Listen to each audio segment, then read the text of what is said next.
It is now 7 o'clock, and I'll call this meeting to order. Can I please get a roll call? All councilors are present. Can we please stand and join for the Pledge of Allegiance? The council will face the flag in the rear, and the audience will face the flag in the front.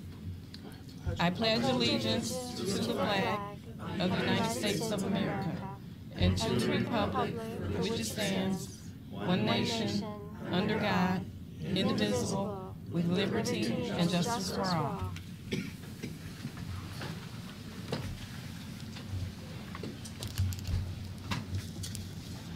There are no special orders of the day or announcements.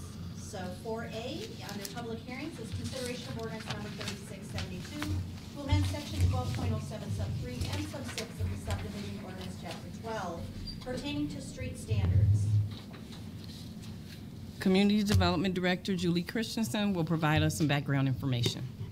So city staff has drafted an ordinance to amend 6 sections of the subdivision ordinance, which are related to design standards for new streets.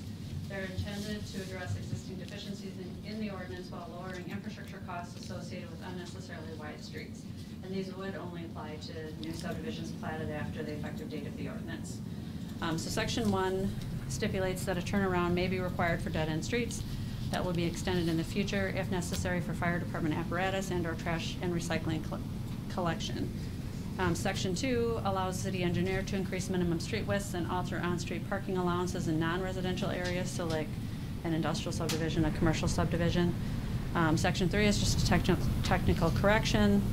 Section 4 retains the maximum cul-de-sac length of 600 feet for residential and 900 feet for non-residential streets, but clarifies that that cul-de-sac bulb radius must comply with the fire code and be designed to accommodate fire and DPW trucks, because we want to make sure that they can, turn around. Section 5 provides the city engineer with the option of requiring increased street widths and altering on-street parking allowances. We did want the ability, retaining the ability to require streets to be wider or to deal with parking if we found that the current development we're seeing are larger lot. They're not using a lot of on-street parking, but if something would change, we'd like to have the ability to increase those street widths. And then section 6 decreases the minimum street width for sub-collector and minor streets to 36 and 30 feet respectively. And it also increases the minimum right-of-way width for cul-de-sacs to 66 feet and consolidates 2 categories of minor streets into one with parking allowed on both sides. Planning Commission did review this item on November 20th, 2019 and voted unanimously 6-0 to recommend approval of the proposed ordinance. This is on your agenda for public hearing and first reading only. Thank you. At this time, the public hearing is open. Would anyone wishing to speak in favor please come forward? Would anyone wishing to speak in favor at this time please come forward? Final call. Would anyone wishing to speak in favor please come forward? Would anyone opposed please come forward? Would anyone opposed please come forward at this time? Final call. Would anyone opposed please come forward? The public hearing is now closed. This is a first reading. Can I have a motion to lay this over? So moved. Okay, I think it was moved by Councilor Prushel, seconded by Councilor Forbeck. Any discussion? If not, all in favor say aye. Aye. Any opposed? With that said, motion carries. 4B is consideration of ordinance number 3673 to amend sections 30.11 sub 2, sub C, F, and I of the outdoor sign regulations, chapter 30, relating to address signs. Community Development Director Christensen will provide us with a summary. So the impetus of this change is Hendrick's Commercial Properties was requesting to do address signs that look like this, so they would project away from the building in the ironworks area, and because those are 0 setback buildings, they couldn't have projecting signs. So the current sign ordinance limits the size of the address signs to 2 feet and doesn't allow them to project or extend beyond the property line over the right-of-way unless in the central business district, and their property isn't zoned central business district. And if they do elect to have a projecting address sign, it counts towards their overall sign allowance, which can actually discourage it from being allowed. And so this ordinance would allow them anywhere in the city, and it must be at least 10 feet above the sidewalk, and that's just to avoid conflicts with traffic. both pedestrian and cars, and may not extend more than 5 feet from the building, and the sign must be set back at least 2 feet from the curb line. Address signs do not currently require a sign permit. Plan Commission did review this on November 20th, 2019, and voted unanimously to recommend approval. And we were really excited at what they were proposing. They do often come up with some really neat kind of concepts. So we were, as staff, thought it was a good idea to support. And this is on your agenda for public hearing and first reading. Thank you, Julie. At this time. I forgot to mention that DBA also supported it. Oh, great, wonderful, wonderful. I'm glad you added that. Thank you. At this time, the public hearing is open. Would anyone wishing to speak in favor, please come forward? Would anyone wishing to speak in favor, please come forward at this time? Final call. Would anyone wishing to speak in favor, please come forward? Would anyone opposed, please come forward? Would anyone opposed, please come forward at this time? Final call. Would anyone opposed, please come forward? The public hearing is now closed. This is a first reading. Can I please get a motion to lay this over? So Moved by Vice President Anderson. Is there a second? Second. Second by Councilor Blakely. Any discussion? Yes. Go ahead, Councilor Blakely. Well, we have, in our packets, we're provided with pictures. I just wish our visitors here tonight could see these pictures, because it's a really handsome design idea. And when you start to see these going up around the city, I think you'll be well impressed. They look really great. So I wish I could show you. I think they can go online, though. They're on our page. If you go to our city, I'm sorry, I didn't mean to cut you off, Councilor you Blakely. didn't. But Go they're ahead. on our City of Beloit page, and so you can go in and take a Oh, look at good. them. Anybody in the public that's interested in taking a look can certainly go and view those public documents. And you're here tonight in person, so you get a heads up on it. You can look before anybody else does. Okay. Thank you. Any other further discussion? If not, all in favor say aye. Aye. Any opposed? Motion carries. Next item is public comment. We've reached the point in our agenda for residents to speak to the council about issues that are coming before us or may come before us in the future. Council members may not act on any requests at this meeting, but may refer a speaker to staff for assistance. We ask that you hold your comments to 3 minutes or less and refrain from personal attacks of any kind. Public comments is a privilege, and we expect everyone to conduct themselves in a civil manner. Speakers are asked to complete a public comment form and turn it in prior to our meeting. Each individual will be invited to the podium and asked to state your name and address for the record. Are there any members of the public wishing to address the council at this time? If there are no public comments, we'll go on to item 6, the consent agenda. All items listed under the consent agenda are considered routine and will be enacted by one motion. There will be no separate discussion of these items unless a council member so requests, in which event the item will be removed from the general order of business and considered at this point on the agenda. Would any councilor like anything removed from the consent agenda?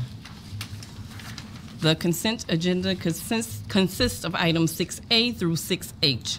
Can I have a motion to approve the consent agenda, please? so moved. Second.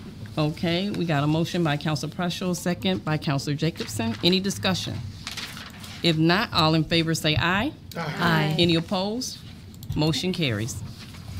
Under item 7A, it's a consideration of resolution 2019-176 for approval denial of applicants for an alcohol beverage operator bartender license for the years 2019 to 2021. You have before you 9 applications. 8 of them are being recommended for approval. 1 is being recommended for denial, and that time to appeal for the denial has passed. Thank you. Is there a motion to approve item 7A? So move. Moved by Councilor Jacobson, Second. second by Councilor Levy. Any discussion? If not, all in favor say aye. Aye. Any opposed? Motion carries. Under item 8A, consideration of ordinance number 3670 to amend certain sections of the Index of Special Locations, Section 1302 of the Code of General Ordinances relating to the establishment of electric vehicle parking stalls in the Ironworks South parking lot. This is second reading. This is a second reading. Are there any questions for staff at this time? Anybody have questions for staff? Okay, so is there a motion to approve? I so move. Moved by Counselor Forbeck. Is there a second? Second. Second by Counselor Blakely. Any discussion? I would just like to say, Go ahead, Counselor Preschel.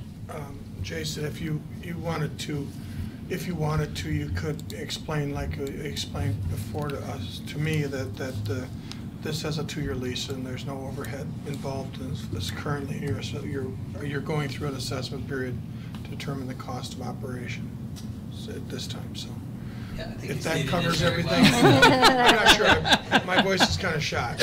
So, like you mentioned, we have an agreement with the provider for a maintenance for a certain portion, and they're providing that warranty Okay. for us right now. So we're okay. So what we're doing now is just fine. Yep.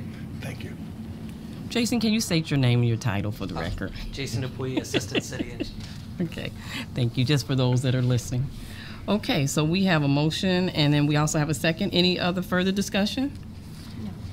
If not, all in favor say aye. Aye. Any opposed? Motion carries. Thank you. Item 8B is consideration of ordinance number 3671 to amend certain sections of the Index of Special Locations, Section 1302 of the Code of General Ordinances relating to traffic signals and turning movements along Prairie Avenue. This is second reading. Okay, so because this is a second reading, are there any questions for staff from any of the council members? Okay, is there a motion to approve? So move. Moved by Counselor Jacobson. Is there a Second. second? Second by Counselor Preschel. Any discussion? If not, all in favor say aye. Aye. Any opposed? Motion carries. Thank you, Jason. There are no appointments, so moving on to councilor activity and upcoming events. We'll start with Counselor Preschel. Well, I attended the Grand Light and Holiday Parade. It's 27th annual on Friday night. It was really well attended, great crowds, and kudos to our police force and our public safety people for handling a terrible situation as well as can be expected, and doing a very good job all around. And also to Shauna and Crystal from the DBA and everybody that volunteered, Daniel Clifton, and everybody that put that together. That logistically, that's a really tough event. It's dark, it's cold, lights are on, flashing everywhere, and there's thousands of people, probably more than ever come to a downtown event at any one time ever in the course of a year, and they do a remarkable job. And I always enjoy it because it's a great challenge for photography. And I failed miserably this year, but there's always next year, I hope. And but kudos to everybody, and I'm really, really happy to see everybody that showed up and had such a good time. And the weather, yeah, we could have used a little snow, but you know, that gives it the character, you know. So anyway, that was all I wanted to say tonight. And as soon as my voice returns, I'll have more to say. Thank you. Thank you, Counselor Preschel. Mike's on. Thank you, Counselor Preschel. I don't think everybody heard that now. No report. Okay, Counselor Jacobson, no report tonight. Counselor Blakely. I had a good time being in the parade. Of course, unlike Councilors Preschel, Duncan, and Anderson, I rode in a car and I had heated seats. It was great. It was really great. I had my window down and I very faithfully waved and said hello and said Merry Christmas. But because it wasn't snowing, nobody said Merry Christmas back to me, so maybe next year. But it was an amazing turnout. I was so impressed with the crowds of people, thousands and thousands in downtown Beloit. What a great event. And coming up this Friday evening is another downtown event. We have a Holidazzle going on, and that is a lot of fun, whether or not you plan to do holiday shopping. Almost all the stores downtown will be opened. They'll be decorated for Christmas. Some of them will have food and drink to serve.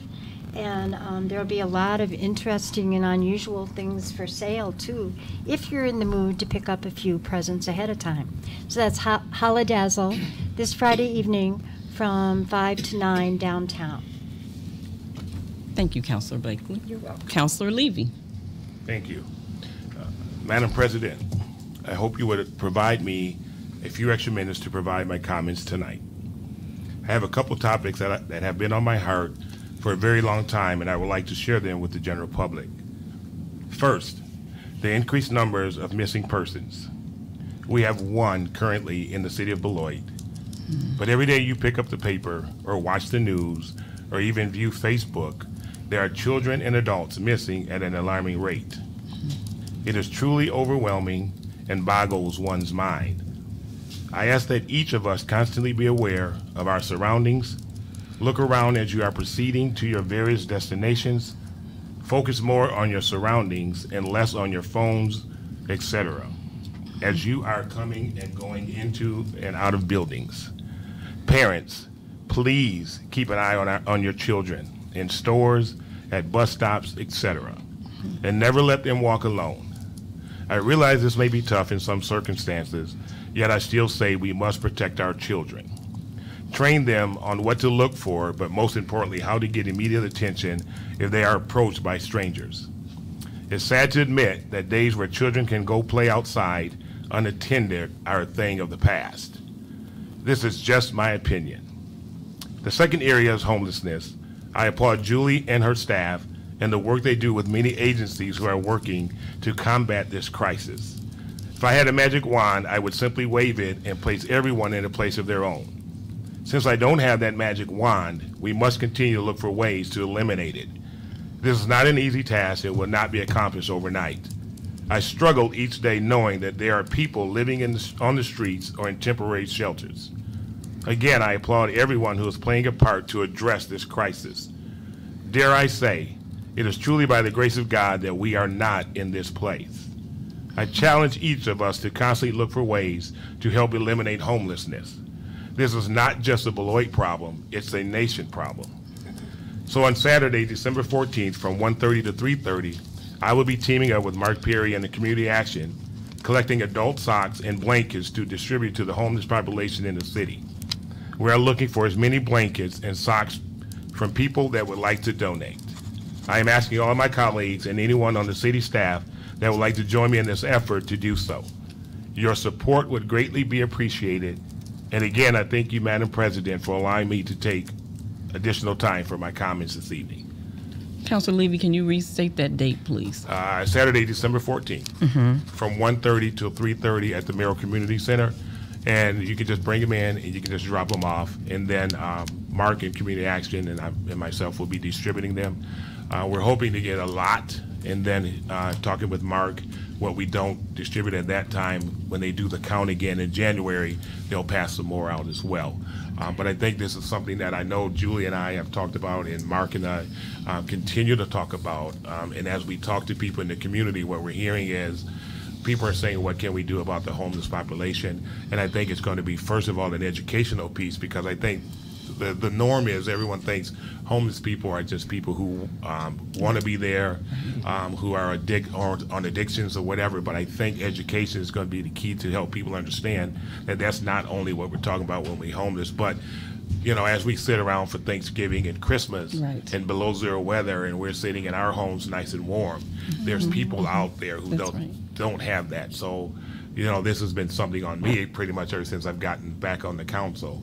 So I think it's something that we all need to look out for each and every day. So I thank you. So those that, and I didn't want to, I'm inviting staff, city staff to help out in any way that you want to. If you want to spread the word, go for it. I'm asking you to spread the word to your churches, any organization that you're part of, that we want a big turnout, and we want to make sure that we're distributing things to people to keep them warm in the winter. Good. Thank you, Councilor Levy. Thank you. Very thoughtful, very thoughtful. We appreciate that. Okay, Councilor Forbeck. Oh my goodness! I want to encourage you and thank you. That's I've written it down here, and we'll get you some things because you're right. I guess one of my city council duties that I performed probably too well this last weekend was shopping in our small, lovely Beloit, city of Beloit shops. And I also want to say I shop both Friday and Saturday. And so I just want to also say thank you to our cool police who I had just taken my sister in for a hamburger at Lucy's on Friday when a wonderful policewoman walked in and said, does anybody have their car out, parked out on the street? You need to move it all. I mean, that was to me an extra step. That was wonderful. And so thanks for being so friendly to our citizens. We're very lucky that we're in a community who have places that have high quality and a real diversity of objects to buy for whoever. Thank you, Councilor Forbeck. Vice President Anderson. Thank you. Kevin, I really appreciate what you said. That was great, and hopefully we can get a lot of people to attend that and give. Just want to say, hope everyone had a good Thanksgiving. I had some family in for the Light Holiday Parade, and even with the stuff that took place, they thought the city was amazing. So we gained somebody else that really does think our downtown and our city is really changing for the better. I wanted to echo what Mark said and thank the police department for the way they handle that. And I really want to thank our community members who this year, I kind of noticed it today, noticed it during the parade, that a lot of them weren't actually standing in the street like they usually do, so that could have been a lot worse. So thankfully our community members were actually standing off on the side of the road instead of what they usually do is when they've kind of closed the gap in the road. So that could have been much worse, and I'm glad it ended up being okay. Coming up though, tomorrow is Giving Tuesday, so while we're getting stuff for places like Community Action, we can also give to other agencies that are helping out with various causes. So while we spent this weekend shopping, and maybe some of us shopped a little more than others, right, Nancy? We can all still give a little bit to make sure that all of our nonprofits and agencies in the community can have the funds that they need to do what they do best. So thank you. Thank you, Vice President Anderson. My activities have included, I had an opportunity to speak with the PEO group at First Baptist Church, which is a philanthropic educational organization where women celebrate the advancement of women through scholarships, grants, awards, loans, and stewardeships, while motivating women to achieve their highest aspirations. If you ladies are watching, I want you to know that I thank you for the invitation and for being such a great inspiration to women in our community. They are certainly a hidden secret because I had no idea that this group existed, but they are doing so much for girls and women in our community. Also, I had the chance to participate in the Campaign 101 panel at Glen Erin Golf Club, the kickoff campaign for the Red Kettle campaign with the Salvation Army at Culver's. So Culver's too, they continually do things for our community. So to Josh and to all the family there, thank you for what you're doing. Also, I attended the community conversation with the School District of Beloit about bridging the employment gap for people with special needs. These are wonderful individuals who want to work, and so that was an education for me, and hopefully we will continue to partner with this particular group. Also, the Greater Beloit Economic Development Corporation. I participated in the fall high school interviews with 11th grade students. We're trying to make sure that our students are prepared to get into the workforce. So very interesting with that at Beloit Memorial High School. Also, the Gateway Review Board meeting and the downtown lighted holiday parade along with my colleagues. With that said, I want to also again continue what my colleagues were saying, to give a special thanks to our Beloit Police Department and city staff for acting so promptly regarding the incident. The best news was that no one was injured. So as a community, we need to continue to be vigilant and look out for one another, just as Councilor Levy and some of the other councilors stated today. And if you see something, say something, do something. In addition, it was an honor to join Betsy Smeekin and the Villager in hosting an event in celebration of our very own Councilor Sherry Blakely, who is a very talented author. We congratulate you, Sherry, on your success. Thank you. This certainly fits with the Beloit Literacy for Life initiative, as well as our city strategic plan to encourage reading and literacy throughout Beloit. Also, I want to applaud everyone involved in each of the great events that I've attended and that we've all had an opportunity to be a part of, because I know firsthand that it takes a lot of hard work. So thank you, thank you, thank you. In closing, I want to encourage residents to please consider joining a city committee. I want won't name those tonight because we want to make sure we get out on time tonight. But please call Pam Lathrop at 608-364-6614. So if you have talent and you wanted to put it to get use, please join one of our city committees. So next, with that said, we'll go on to item 11. Is there a city manager's report? Okay. No city And manager's report No tonight? reports from boards and city officers either, so we'll get out on time if we do adjournment. Okay, so is there a motion to adjourn? First by Council Preschel, is there a second? Second. Second by Councilor Jacobson. Any discussion? Well, no. Okay, so if not, all in favor say aye. Aye. Any opposed? With that said, we are now adjourned.